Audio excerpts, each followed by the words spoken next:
Hi, everyone. I'm Hafsa. I'm your host of Before the BFP, and today we have a very special guest, Olivia Jones. Olivia is a 28-year-old, and she lives in Madison, Wisconsin with her husband and their 18-month-old son. They're expecting their baby girl in November of this year. Yay. Olivia is a child and adolescent psychotherapist and has her bachelor's and master's degree of social work from the University of Wisconsin-Madison. In her free time, she likes to take her son out on new adventures, cozy gaming, and traveling. Hi, Olivia. Welcome on. Hi, everyone. Thanks for having me. Thank you for coming. We really appreciate it. We're excited to hear your story. I'm excited to share it. Do we just want to jump right in and start from the beginning? So feel free to introduce yourself and anything you want, and then just jump right in. Ready? Hi, everyone. My name's Olivia Jones. I'm so excited to be here and share my story with you all. I think my story is a little bit different than maybe some other women's stories. So, yeah, it was hard to find my people and people who I had similar stories as myself. So, hopefully, this helps somebody out. Amazing. We're so glad. We're so ready to hear this. Um, do you want to start from when you first met your husband and how it started from there? Yeah. So my husband and I knew each other in high school. We talked over like a summer, but didn't start dating until after our freshman year of college. We got married in 2022. And when we first got married, we knew that we wanted kids. We knew we wanted to start trying sooner than later. But I feel like when you're growing up, everybody talks about like teen pregnancy and like don't get pregnant and like all the things. So it was frightening to even consider that possibility. And so we weren't really trying or anything. And then I was on a road trip with my sister actually, and a Disney song started playing, and I just like started bawling in the car. And this was a couple months after we got married. And I was like, I should probably take a test when we get home. What was the song? I think it was like The Little Mermaid, Ariel, probably. I'm a Disney girl, so Yeah. there's that. But so yeah, I took a test when I got home and it was positive after like a weekend of drinking wine and listening to music and just like living my best life.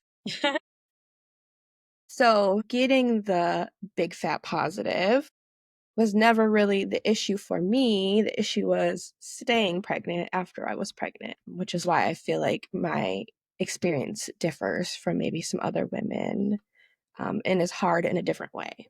Yes. So what were your expectations? You got that first big fat positive. What did you think? I mean, you automatically feel all the things nervous, excited, just like, oh my gosh, this is really happening. You start planning your life and thinking about your future, um, even though it's just the early stages. Because nobody tells you, like, yeah, sometimes this happens, and sometimes that doesn't mean that you're going to have a baby. You don't think of it that way the first time, probably. Yeah. And I So, bet yeah, the next time that's all you can think about. exactly. Did you start doing anything to prepare once you got that first big fat positive? I think that as soon as I got that, I scheduled my first appointment because I was kind of in disbelief. So I was like, hey, I need to come in and take a blood. I was like, no, this can't be accurate. I need like a blood test. So that was the first thing that I did when I got that positive at home test. And then you went in and got the betas done? I did. Well, actually, I started miscarrying before I even got to that appointment. It was like probably in the same day. I don't know how graphic you want. We're here to hear all the details and tell us everything, whatever you feel comfortable saying. Yes. So yeah, that same day as my appointment, I started having the cramping and like the light. Actually, I don't think I started bleeding yet. I just had the cramping and like, I don't know, like period cramps are a special kind of cramps, I feel like. And so I went and I was super flustered and freaked out and I'm like, what's happening? Is everything okay? So they took the beta testing and they were like, we'll see what comes back, and the numbers were super low, like a 5 or something like that, and at that point, usually it means that you're miscarrying, and I don't know, I was just young and had no clue what was happening and just, like, so devastated, and all the nurses were kind of just like, "It happens," And I'm like, "What? What do you mean?" Like, Yeah. it didn't feel like anyone was taking my feelings into account. They're kind of like, "Yeah, sorry, go home." I've heard that from several women I've spoken to, actually. A lot of them have said that, like you said earlier, it's just because you get that big fat positive, it doesn't mean you're gonna bring a baby home. Well, to the person who was pregnant, that's exactly what that means. So medical speak doesn't just because the medical people have all that experience, it doesn't mean you have any of that experience. Exactly. So what happened after that? After that, I became obsessed with becoming pregnant again. Because once you get that positive and you start thinking about your life with a baby, it just gets your hopes up and you're like, "Okay, now this is, like, something that I really, really want, and I'm gonna do everything I can to make it happen." So, I think that's when I started cycle tracking and doing, like, LH strips. That was mostly what I did, to help myself get pregnant again. So then I did get pregnant again. I think in that next summer, it was probably only a few months later, and then I lost that one too. And I think I was pregnant for a little bit longer that time around, probably closer to 6 weeks before losing that baby. So I think that I like went in, had my initial appointment. They did the betas. They were good for a while and then they started dipping. So that just another heartbreak and like, okay, what's wrong? What do I do next? Like, what am I doing wrong? Did you expect it this time? Were you more on the watch for it or Yeah, super nervous about it. At first I feel like I was thinking, "Oh, well, it's not gonna happen again." Like it's not common for women to have multiple miscarriages in a row. That's what they tell you anyways. So I think at first I was like, okay, this is hopeful. Everything's going to be fine. I did a lot of praying and just trying to do everything I could to maintain this pregnancy. But I think the further along I got into it, I started getting more and more nervous. Like maybe I knew, like my body knew or something like that. So, yes. so when it happened again, did your doctor say anything? Did they say let's look for some answers or I don't think so. I don't think the doctors really had much to say besides, "We're sorry this happened again." I feel like at this point, they're like, We can't really do much. We can't intervene until there's so many miscarriages in a row or until so long of you've been trying to get pregnant for so long, like a year or something like that." And they said they wouldn't really intervene until then. So I'm like, how many more times do I have to go through this? Like, this is terrible for people to go through. yeah. I have heard that they say you need like 3 miscarriages before they'll do something about it, which I think is absolutely crazy. Yes, and I did. I had 3 before I got pregnant with my son, actually. I had 1 more, in December of 2023. No, December of 2022. And that one, I went in for an ultrasound, and there were 2 sacs, and 1 was empty, and 1 had a little something, but no heartbeat. And so I ended up obviously miscarrying that one as well. Did you need to do a DNC for the 3rd one? I did not. Thankfully, I did not. My body did pass all of that tissue on its own, but it was something that we spoke about the possibility of needing to do because I was probably closer to 8 weeks that time around. And did your doctors say this time they could do anything or try anything or help in any way? I feel like they were saying, okay, let's start weighing the options. Let's start considering some extra testing. But I wasn't quite at the 1 year mark yet because April was my first. Yeah. December was my third. So I think they were kind of like, okay, we still have a few months until we will actually intervene, but maybe let's do some testing. I believe they tested a few things via blood test, and I don't even remember what they were exactly. Nothing that was super helpful, I feel like, in understanding why. Remind me, how old were you at this point? 25. I've heard that some doctors have like a bias. Like if you're younger, they take it a little bit less seriously, even though it's heartbreaking what you're going through. That's why I was just wondering. So, did any doctor at any point ever mention like maybe you have low progesterone and that's why you have a hard time staying pregnant? No, I'm the one who actually did all of the research and suggested that could be the issue. With my son's pregnancy, my first viable all the way through, I don't know how else you say that pregnancy, is when I told them, like, hey, we need to check my progesterone levels. And they put me on progesterone. Yeah, they That's actually put me on a cocktail of medication. really Yeah, progesterone, prednisone. They had me taking extra folic acid and baby aspirin for the first full trimester. And I did that with this pregnancy as well that I'm yeah. currently in.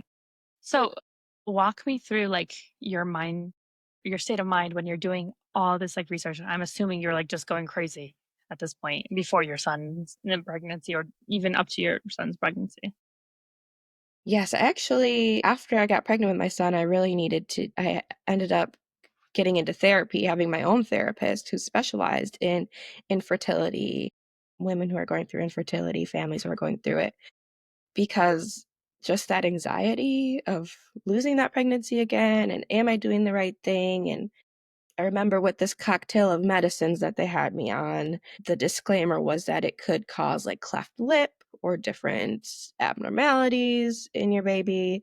And I'm like, is that like a risk that I want to take? Is it responsible for me to be putting my baby through extra things that maybe they don't need to go through? I don't even know if this is going to work. So much guilt, so much anxiety, and just like being on edge all the time, I would say, is how I felt. And having to do that own research by yourself was just so infuriating because I am not a medical professional and I know that there's other women who are going through this. Um, I feel like my weight was something that was often brought up in appointments, and I did end up losing 40 pounds before I got pregnant with my son. I don't know whether or not that has anything to do with that pregnancy being viable, I don't but think so. it was, yeah, it was always an excuse and not a lot of, like, super helpful information. I've heard from some women that they'll go in with a complaint and they'll say you need to lose weight. Mhm. And one woman I've actually spoken to said she lost the weight and she was like, I'm back. I lost that weight you told me to lose. I still have this problem. It's not because of the weight. My knee still hurts. It's not because, like you keep saying, I'm fat. And just, it's a huge problem in our medical system where women are just always discounted. Yeah, Yeah. absolutely. Did you ever consider changing doctors? I I think that this all was happening so quickly. Again, those 3 miscarriages were within the same year that I didn't really realize that I felt like I wasn't being listened to until after the fact. Like, I think I was just so emotionally distraught about the loss of the pregnancies. And honestly, I've for a long time had a weird overly trusting of the medical system and, like, medical providers. I don't know why. I'm just like, they went to school for this. They know what they're talking about, like, they know better than I do, and so it was a weird shift that I made in that thinking that happened maybe a little too late. I mean, not too late. I have a Not beautiful totally. son. I wanna have a beautiful daughter, but later than maybe it should have. Yeah. I'm really, really surprised they didn't check your progesterone. Maybe I'm biased in that I was at a fertility clinic. So my story is a little bit similar where like I thought I was pregnant. Well, you were actually pregnant. I wasn't pregnant. I never wanted to be pregnant and I never thought about it until I was super late in my period and I was like, "Oh my god, I'm pregnant." And I thought of a whole future and went to the doctor and it all came crashing down. And so I immediately went to fertility doctor. And when we got pregnant with my son after doing our treatments, I like 3 days after I got pregnant, I was spotting and I Mm. freaked out and I called them and they're like, "We're gonna text your progesterone right away." And so they immediately checked it and it was dropping. And so they immediately put me on progesterone. And I'm convinced to this day that it's what saved my pregnancy. So every pregnancy I have now, I have to be on progesterone just because my body immediately dips. And it's apparently one of the most common causes of miscarriages. So it still blows my mind every time I hear a doctor just saying, well, you're going to lose the baby. I was bleeding and they gave me the progesterone and it helped save the baby. Like, at least try something. Right. Hello? Yeah, Yeah. yeah. Sorry, rant over. No, I mean, it's kind of crazy and ridiculous. I don't know. I mean, as a mental health professional, I understand that the medical model is made to make money Yes. and it's not actually to heal people. It's a industry, it's a business, but it's hard when you're the one who's being affected. Yeah. Do you want to talk about your pregnancy with your son? Sure. Where do you want me to start? Just, I guess, when you found out, and if there's anything that stands out or anything of that sort? Yeah, yes, actually. Pregnancy with my son, I found out in June of 2023, and I was a school social worker at the time, and it was the last day of school, and I had actually just quit my job at the school. I was trying to get pregnant the whole time I was there and kept losing those pregnancies. And so I found out on the last day of school, and of course I had the same feelings like, okay. And I actually, the first person I called was my mom, like immediately when I found out. And I'm like, I don't know that I can do this again. Like, I don't know that I can go through this heartbreak another time. And, she just reassured me, like, well, it's happening. You are pregnant. So let's just try to be positive. Let's make sure that we figure out if there's something different that they can do for you sooner rather than later, which is when I brought up the progesterone and when they finally put me on that cocktail of medications. And I really do also feel like the stress of that job was not helping my pregnancy journey as well, because it felt like as soon as I let that position go, I was pregnant. It was weird. It was literally the last day of school, and it was also a successful pregnancy. So I do think that stress is an important factor to consider in infertility Yeah. conversations. Cortisol. Cortisol will kill you. Cortisol, exactly. Yeah. Which I think also is why women of color often have infertility issues. I mean, we're experiencing racism and things that maybe our white counterparts are not experiencing. And it's an extra added layer that should be also considered. Yeah, I agree. As women in general, just one, the medical model, I don't think listens to women in the first place. And then on top of it, we have so much other stuff going on all the time. My therapist referred to me, it told me that it's like women's brains are spaghetti and men's brain are waffles. And so, like, we're always thinking of a million things at a different time, and men thinking like boxes. And so they can, like, sort of compartmentalize their stress. And I think that affects a lot. And speaking from the Desi perspective, because I'm from Pakistan, I'm Desi. So for our diaspora, there's always that, and I'm sure it applies to other people of color as well. There's always that what other people will say or what other people will think, and especially with infertility, it's like, what will my in-laws think, or what will this person say about me, and that always is affecting every single thing that you do or try. Yeah. Yeah, for sure. For sure. I think that is the same in a lot of other communities and cultures. Yeah. So, what helps support you during this time? Like emotionally, or things that you did? Were there books or podcasts, or like you mentioned your mom?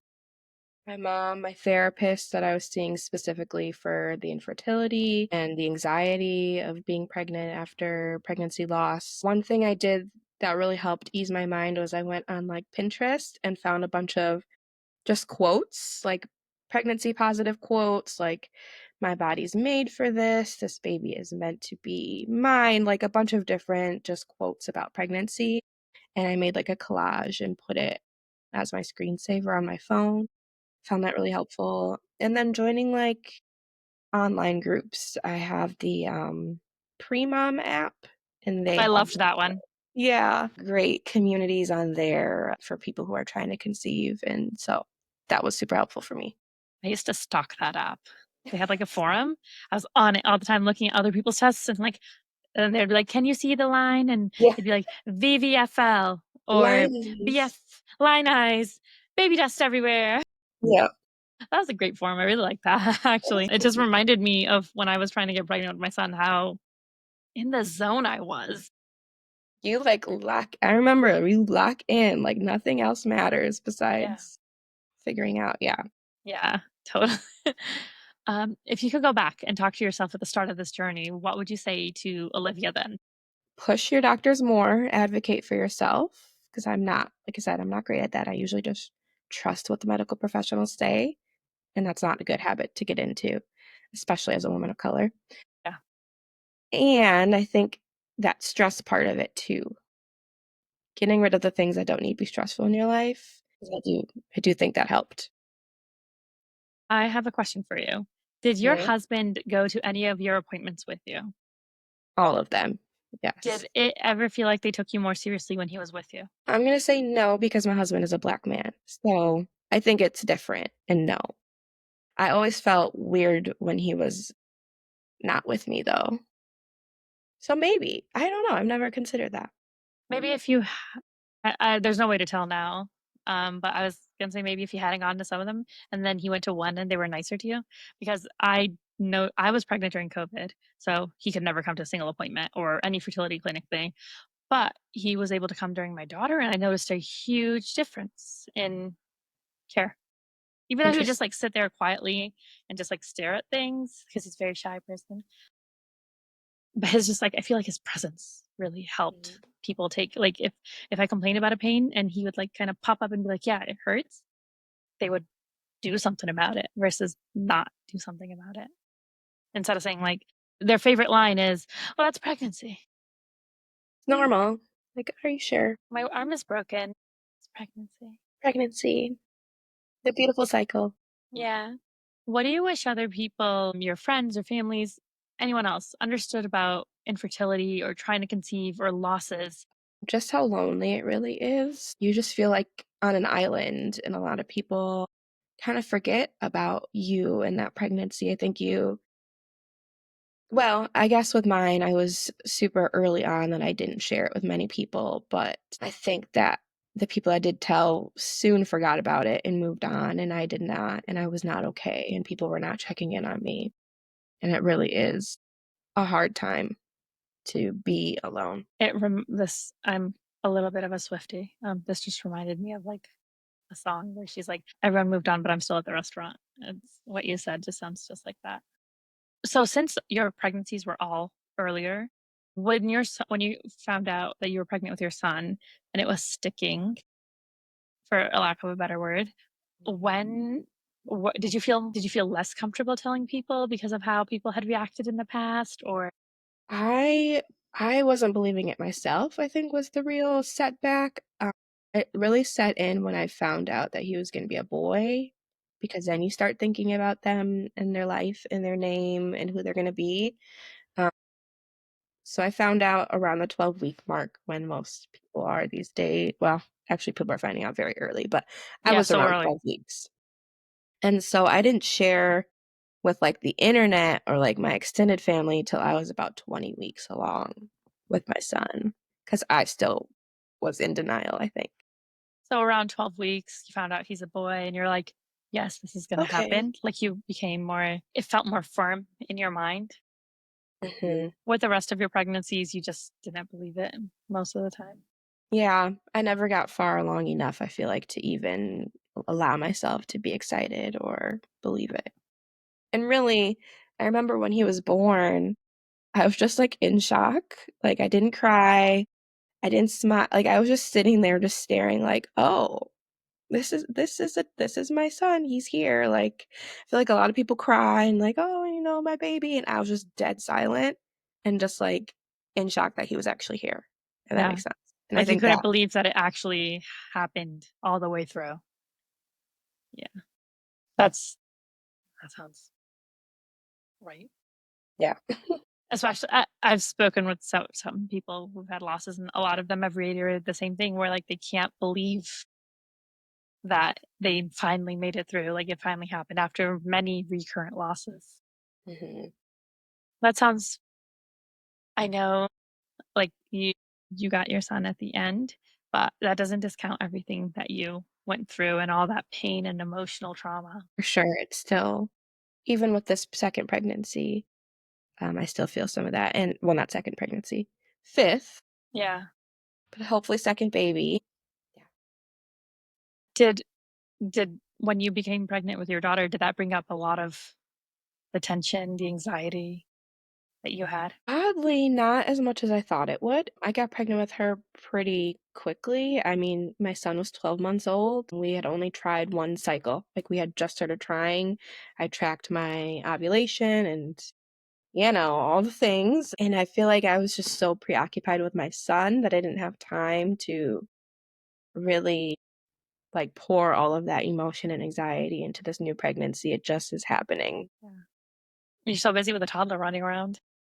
Yes. Yeah. So where are you now? Like, what's your chapter? Your daughter is coming in a couple months. Are you back at work or what are you up to? Yeah, I've been working since my son was about 3 months old. I don't get a lot of time off, unfortunately. I think after this baby comes, I'm gonna get back on birth control, which is really scary for me. Because I was also part of the trying to conceive journey. I got off birth control a few months before we got married, thinking, okay, I'll get it out of my system. I think that really did do a number on my body being on it for so many years since I was a teen. So I'm going to be getting back on it because we want more, just not right now. And I'm a little nervous, but Have you heard of the Aura ring? I yes, heard like that's what oh, wait. Is that the like ring that you wear on your finger? yeah, like I heard like it can help you track your ovulation really precisely so Hmm. that instead of being on birth control, if you have normal cycles, not like me, like I have PCOS, so I don't Yeah, have I normal don't have no. cycles. Me Yeah, too. normal cycles. Okay, well, that's out. Maybe it'll work. I'm not 100% sure, but I know for people who have like mostly normal cycles, it like tells them like you're ovulating, so don't do it. Right. I Yeah. should look into it more. I've heard of it slightly, but haven't Yeah. done any research. I would really considered it just to get pregnant because I don't really want to do all the monitoring appointments again. Hated Yeah. them. Were there any resources that you wanted to share with everyone that's listening? I know you mentioned the Premom app. I'll link that in the show notes. Podcast or anything else, quotes. You mentioned your collage. If you want to share if you have a picture of your collage, I'd love to share that over on Instagram with everyone too. Yeah, I can for sure look for it. I think the only other thing were the LHS or the LH test strips that I used, the Premom test strips and the app that went with Premom. Those That's what work else. well for you. It did work well for me, That's awesome. surprisingly. But I did a lot of research and I probably used them very often. Yeah. Needed to. I, I used to use the pre-mom ones, and then for some reason, I don't know why, with my daughter, I like ordered the wrong ones off Amazon, and I Mhm. got like a different brand, and I tested on it, and it said I was not pregnant, and I got mad, and I threw it like just threw it out the toilet and like walked out of the thing. Came back in the morning, and the strip was there, and it was positive, and I was so mad. Was it like actually? It was actually pregnant. I didn't believe it. I took like 12 more and they all said negative too. But if you left them for like 2 hours, they'd change to positive. And everyone's like, that's an evap line. But it wasn't. The tests just suck. So this time I'm going to go back to Premom. I didn't really try their HCG strips. I use mostly their LH strips, and then I would get like Clear Blue or whatever Yeah. I for was, the actual pregnancy testing. that would have been way too expensive with how crazy I was. It was expensive. Agreed. Same here. If I got a positive on a cheapie, I would Mhm. then use like an expensive test to see the word pregnant. Right. Yeah. Because Yes. otherwise it'd be like exorbitant the I amount of believe times I it. tested. Yeah. Yeah. And you know that expensive tests just have a cheapie inside. That's what I've heard. Yeah. So But you need the word. you I need the need word. I have them all saved. They're in the dresser right behind us. I actually have a few of mine saved. I used to. Oh, I have a question for you. When you were testing and you'd get the positive, would you continue to test to see the line get darker? Oh, yeah. The Yeah. progression line. The progression I had line. a notebook with all of them taped in it, and Ooh, I once did a that day. too. Yeah, I thought it was crazy. Nope. Well, I feel like it does drive you a little crazy. This whole journey makes you a little crazy. I would like Normal. squint at them, like, or I don't you probably don't do this. This is just way too much. I Tell had me. an app on my phone. I would take a picture of it and I would change it to like dark to light to see if there was a line or not. Yeah, have you done the inverted app The or the inverted app, the inverted? inverter. Yeah. Yeah, yeah, yeah. No, you're not crazy. Okay. Okay. That feels my husband would just watch me and he'd be like, that's the same stick. I'm like, yeah, I know. He's like, Yeah, it's not gonna but change. I'm like, there's a different app. Who knows? mhm. Well, Is there anywhere that our listeners can find you or follow you or contact you if they wanted to? uh, yeah, I'm on LinkedIn. My name's just Olivia Jones. I don't know. Does LinkedIn have like a special I'm looking it up to see. I don't LinkedIn anymore. I used to in my auditor days, and now I Never open it. You know what? TikTok is probably the best way to find TikTok? me. Okay. I make some TikToks, but not a whole lot. Ooh, I should follow you. It's at Olivia Combs 97. Okay. I will Combs, like like honeycomb COMBS. I will link that down below in the show notes page so everyone can find you. And if they want to reach out, if they've experienced a similar journey, they can. thank you for doing this. I really do appreciate it and for allowing me to tell my story. I haven't really told it to anyone outside of like my close family that was there with me. So I'm excited to hear the coming episodes. Awesome. Did it feel cathartic to you to like talk about it, or was it hard? It feels good to talk about it. I think, especially in this space where I know that I'm in company who's also experienced similar things and feelings. Yeah, I was curious because when I first started recording my own episode, I was like, "Oh god, this sucks. I don't want to do it." And then when I actually started talking, I like really got into it and I felt good. I thought I would actually cry, and I didn't. So that's good. That's awesome. Um, yeah, and I think for me, being on the other side of the journey, having my son, having, this pregnancy with my daughter is healing and makes all of that worth the trouble that I went through, Yeah, if that makes sense. I completely understand. I Yeah, agreed. thank you so much, Olivia, for coming on. We were really glad that you shared your story, and we can't wait for everyone else to hear it. Thank you.